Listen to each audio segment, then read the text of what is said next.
Good afternoon, everyone. My name is Donnie Grexton from the Canadian Loyalist. Long trip to get here today. Very glad I made it. And a huge thank you to all the wonderful women that organized this very, very, very peaceful, unthreatening event. You can all see where I'm looking right now. Now, on Saturday, I attended Queen's Park. We had roughly about 2,600 people. Very, very peaceful crowd. Not quite as peaceful as this crowd here today. And I'd just like to mention that we had many, many of our Canadian police officers that walked around with smiles on their face in Queen's Park. And we're quite honored to be around the event, as they knew it was a peaceful event. As you can see where I'm looking again. Now, I'll try to keep it fairly quick, but some of the things I talked about when I was in Toronto on Saturday was, obviously we have to start working on different ways that we can unify the entire country, absolutely every single citizen, whether you've been here and you have your ancestral goes back 10,000 years, you've been here for 200 years, whether you're an early settler, you're indigenous, or you pledged allegiance to that Canadian flag 10 days ago, we all need to work together for 100% equality.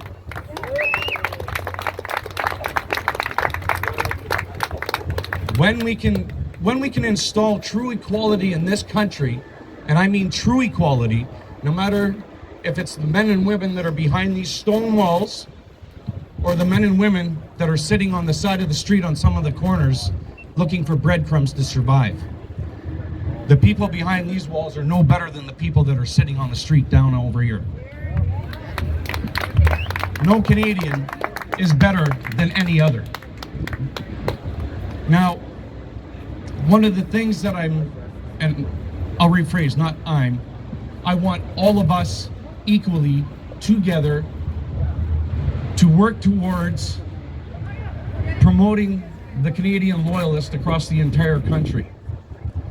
And the reason why I'm saying that is, when we get enough members together, the end goal is to start a new political party by Canadians, for all Canadians. Even the other folks I keep looking at over there, because it's also for their benefit as well. Our men and women in blue, or in some cases different colors, they have a job to do, and their number one job is to serve and protect. Now, the end goal, like I was saying, is to unify as many Canadians as absolutely as possible. When we get those numbers together, we're going to form a new party. I could have formed the party 7.5 years ago when I started this. I refused to, because when the party starts, I want every single person here and across Canada to have an equal democratic vote to actually create the first political party under a true form of democracy. Now, when I say true form of democracy, it's something that Canada and Canadians have never actually seen. We've never been given a true form of democracy in this country. Our country was not created under a true form of democracy. We've never had a referendum where every Canadian has had a voice. And this is how we need to form our future government. To do that, I know many of you are already aware, you need to elect a majority party. So what we're working at is creating the first party to be elected in the future, which has never happened in the history of Canada. We've only had two political parties since the year 1867 that has ran this country, and that's the Conservatives and the Liberals. They're both equally guilty of the situation we're in today. And they both equally hold the responsibility to all Canadians for the situations that they've placed us all in over the last 2-3 years. Now, the only way that we're truly going to unify this country is to unify, like I said earlier, all Canadians. No matter who you are, your culture, your color, your family's been here for 10,000 years, you're a newcomer and you pledged allegiance 10 days ago. Like I said, we are all equal. And to form a true form of democracy, we need to create that democracy equally with an equal voice.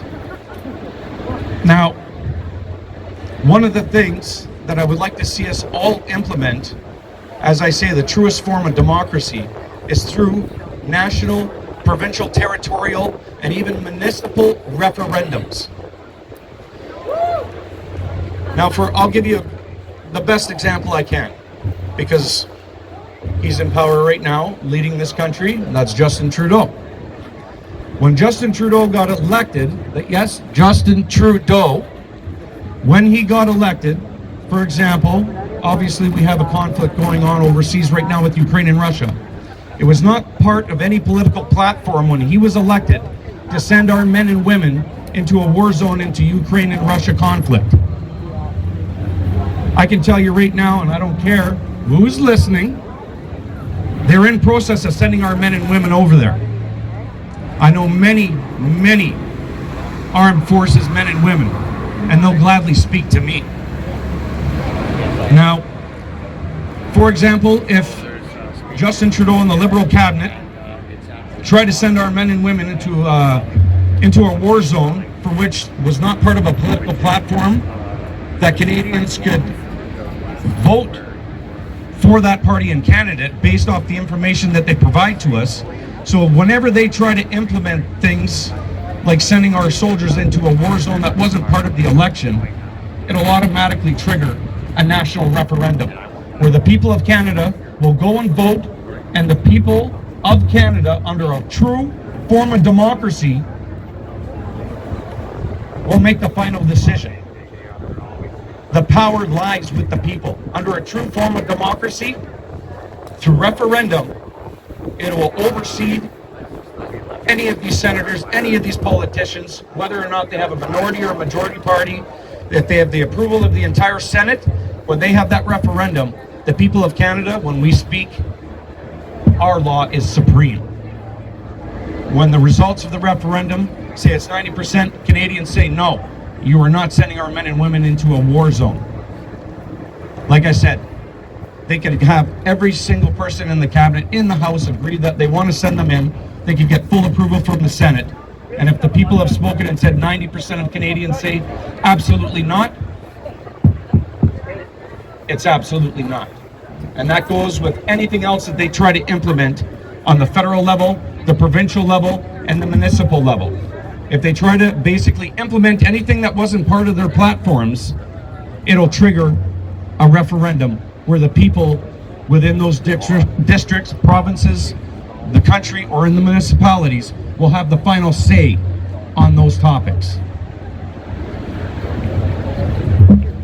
Anyways, I'm going to keep it short because I know there's a few other people that want to speak. I really appreciate you folks letting me get up here and have a few minutes. I extremely appreciate you all attending here, and even I'd like to say thank you to our men and women in blue that are peacefully standing by and doing the jobs for which they were hired to do, which is protect the people of this great land. Thank you very much for your service, and thank you all for coming. Again, Donnie Drexton, the Canadian Loyalist, YouTube, TikTok, Facebook. I'm not going anywhere, and you're going to hear a lot more about me and from me in the near future. Take care, people. Okay, hi everybody, my name is Sarah, and I just want to reiterate what this gentleman is saying really quickly. It's a short message, and it's this: you know, the power is in the people. He is absolutely right.